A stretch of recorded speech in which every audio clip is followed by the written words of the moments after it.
જ્યારે ભારતની અંદર કુપોષણની વાત આવે ત્યારે આપણું જે તંત્ર છે તે ફૂલ જોશથી કહે છે કે અમે કેટલાય રૂપિયા ખર્ચ્યા છે અને જે આ કુપોષણના આંકડા છે તે અમે ઘટાડ્યા છે.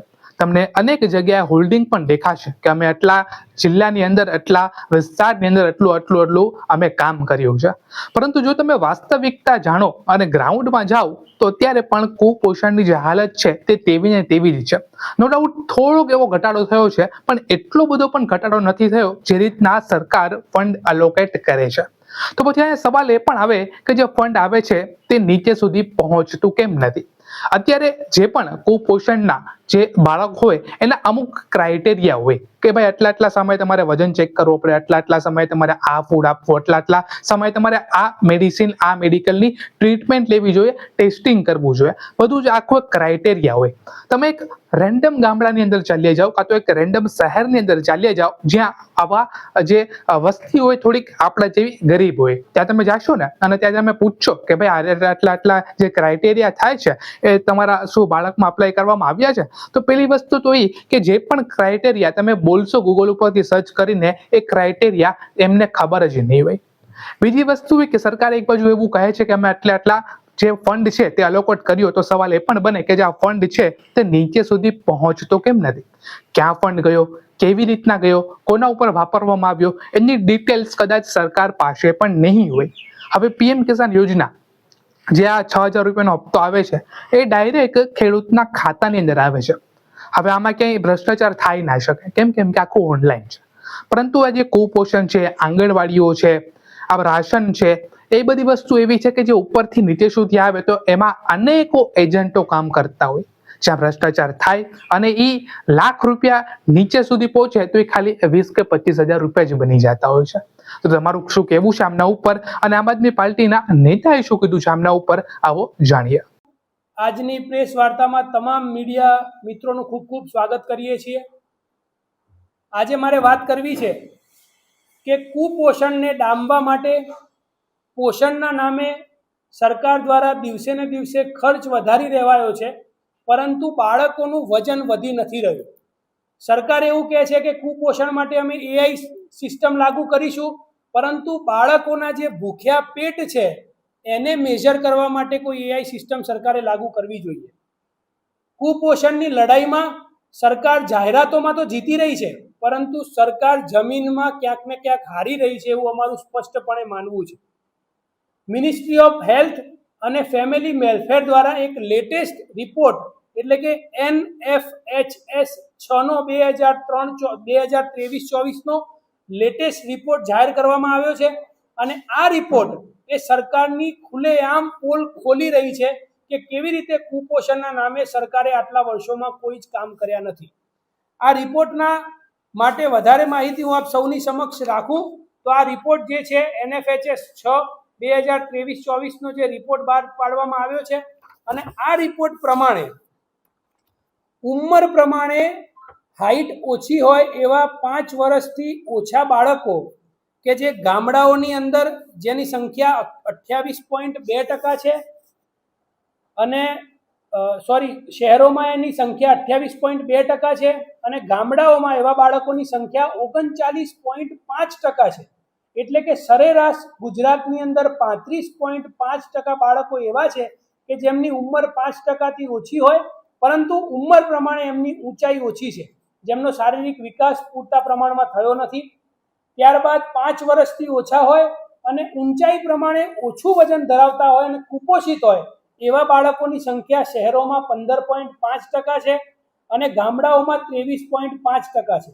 એટલે કે સરેરાશ 20% બાળકો એવા છે કે જે 5 વર્ષથી નાના છે, કુપોષિત છે અને ઓછું વજન એમના ઊંચાઈ પ્રમાણે ધરાવે છે. ત્યારબાદ 5 વર્ષથી નાના હોય અને ગંભીર રીતે કુપોષિત હોય એવા બાળકોની સ્થિતિ પણ ગુજરાતની અંદર ચિંતાજનક છે.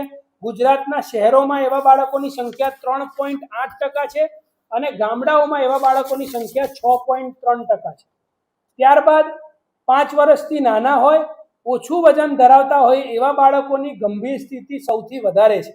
ગુજરાતમાં શહેરોમાં આવા બાળકોની સંખ્યા 27.2% છે અને ગામડામાં 40.5% બાળકો આવા છે કે જે કુપોષણથી પીડાય છે. એટલે કે સરેરાશ 35.5% બાળકો આવા છે.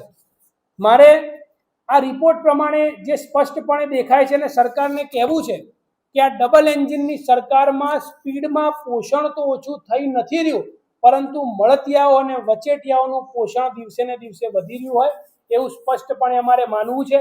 મારે થોડી આંકડાકીય વાતો પણ મૂકવી છે કે બાળકો હોય, કિશોરીઓ હોય, સગર્ભા મહિલાઓ હોય, તમામ પાછળ ગુજરાત સરકાર કરોડો રૂપિયાનું બજેટ ખર્ચે છે. આજે સરકાર દ્વારા વિધાનસભામાં આપેલા આંકડા પ્રમાણે છેલ્લા 2 વર્ષમાં કુપોષિત બાળકોના આહાર પાછળ 1000 કરોડથી પણ વધારેનો ખર્ચો કરવામાં આવ્યો છે. આજે સરકાર દ્વારા વિધાનસભાની અંદર જે આંકડા આપવામાં આવ્યા એ પ્રમાણે ગુજરાતની અંદર 0 થી 6 વર્ષના ટોટલ 5.70 લાખ બાળકો એવા છે કે જે કુપોષણનો ભોગ બનેલા છે ગુજરાતમાં. આમાંથી 4.38 લાખ બાળકો એવા છે કે જે અંડરવેઇટ છે, એટલે કે ઓછા વજનવાળા છે, અને 1.31 લાખ બાળકો એવા છે કે જે સિવિયરલી અંડરવેઇટ છે, એટલે કે ઓછા વજનવાળા છે ને ગંભીર પરિસ્થિતિમાં છે. આ ગુજરાતની ખરેખર પરિસ્થિતિ છે. સરકાર દ્વારા વિધાનસભાની અંદર એવું કહેવામાં આવ્યું કે અમે 24 કરોડના ખર્ચે એઆઈ મોનિટરિંગ સિસ્ટમ બનાવવા માંગીએ છીએ, પરંતુ આ એઆઈ મોનિટરિંગ સિસ્ટમ બનાવ્યા છતાં પણ NFSS 6નો રિપોર્ટ એ બતાવે છે કે ગુજરાત સરકારે કેવી રીતે કુપોષણ માટે કામ કર્યું છે. સરકાર દ્વારા કુપોષણ માટે અલગ અલગ મોટી મોટી યોજનાઓની જાહેરાત કરવામાં આવી, જેમાંની અમુક યોજનાઓના હું નામ તમારી સમક્ષ રાખવા માંગીશ કે મુખ્યમંત્રી પૌષ્ટિક અલ્પાહાર યોજના, દૂધ સંજીવની યોજના, સુખડી યોજના, બાલ શક્તિ યોજના, ત્રીજું ભોજન યોજના, મુખ્યમંત્રી માતૃશક્તિ યોજના, પોષણ સુધા યોજના, પૂર્ણા યોજના, મિશન આંગણવાડી પોષણ 2.0. આ તમામ યોજનાઓ કુપોષણને ડામવા માટે, કુપોષણને ઓછું કરવા માટે સરકાર દ્વારા ગુજરાતની અંદર ચલાવવામાં આવે છે. પરંતુ સમગ્ર ગુજરાતની જનતાની વતી આજે આમ આદમી પાર્ટી ભારતીય જનતા પાર્ટીને પૂછવા માંગે છે કે જો આટલા બધા રૂપિયા આયોજનબદ્ધ રીતે કુપોષણ માટે ખર્ચવામાં આવતા હોય તો પણ ગુજરાતના ત્રીજા ભાગના બાળકો જો કુપોષણથી પીડાતા હોય તો આને સત્તાધારી પક્ષની અમે નિષ્ફળતા માનીએ છીએ. આટલો બધો ખર્ચો કર્યા પછી પણ ગુજરાતની અંદર 35% બાળકો કુપોષણનો ભોગ બનેલા છે, જે સરકારની સૌથી મોટી નિષ્ફળતા છે. જો આ વિશેષ આહાર, જો આ કરોડો રૂપિયાનો ખર્ચ જે કરવામાં આવ્યો ખરેખર બાળકોના પેટમાં ગયા હોત તો આજે આંકડા ક્યાંક ને ક્યાંક ઓછા થતા દેખાતા હોત. પરંતુ સૌથી મોટો પ્રશ્ન એ ઊભો થાય છે કે કુપોષણ મુક્ત ગુજરાતની જગ્યાએ શું સરકાર ભ્રષ્ટાચાર યુક્ત સરકાર બની ગઈ છે, એ સૌથી મોટો પ્રશ્ન છે. મારે સરકારને નિવેદન આમ આદમી પાર્ટી તરફથી કરવું છે કે કુપોષણ માટે સરકારે તાત્કાલિક ધોરણે ઇમરજન્સી પબ્લિક હેલ્થ ઇસ્યુ તરીકે આને જાહેર કરીને અને તાત્કાલિક ધોરણે શ્વેતપત્ર ગુજરાતની જનતા સમક્ષ મૂકવું જોઈએ અને સરકારે જવાબ આપવો જોઈએ કે આટલા કરોડો રૂપિયા ખર્ચ્યા છતાં આજે પણ ગુજરાત કુપોષણ મુક્ત બન્યું નથી અને સરકારની આ લાલિયાવાડી એ સમગ્ર ગુજરાતની જનતા વચ્ચે છતી પડી છે. સરકારે આનો તાત્કાલિક ધોરણે મીડિયા સમક્ષ આવીને અને ગુજરાતની જનતા સમક્ષ આવીને જવાબ આપવો જોઈએ. આભાર. કરણભાઈ, ખાસ કરીને ગુજરાતમાં કયો એવો જિલ્લો સૌથી વધારે કુપોષિત છે?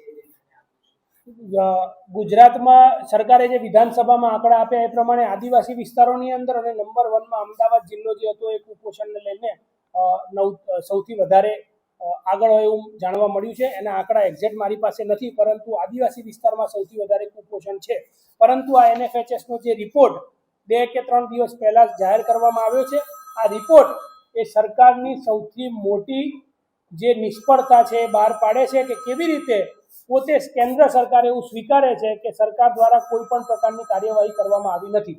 મહત્વની વાત એ છે કે સરકાર દ્વારા અન્ય એક પોષણ ટ્રેકર કરીને પણ રાખવામાં આવ્યું છે કે જે પોષણ ટ્રેકર અલગ અલગ ટ્રેકિંગ કરતું હોય છે. પોષણ ટ્રેકર મુજબ પણ આંગણવાડીઓની અંદર નોંધાયેલા 11% બાળકો એવા છે કે જે કુપોષિત છે.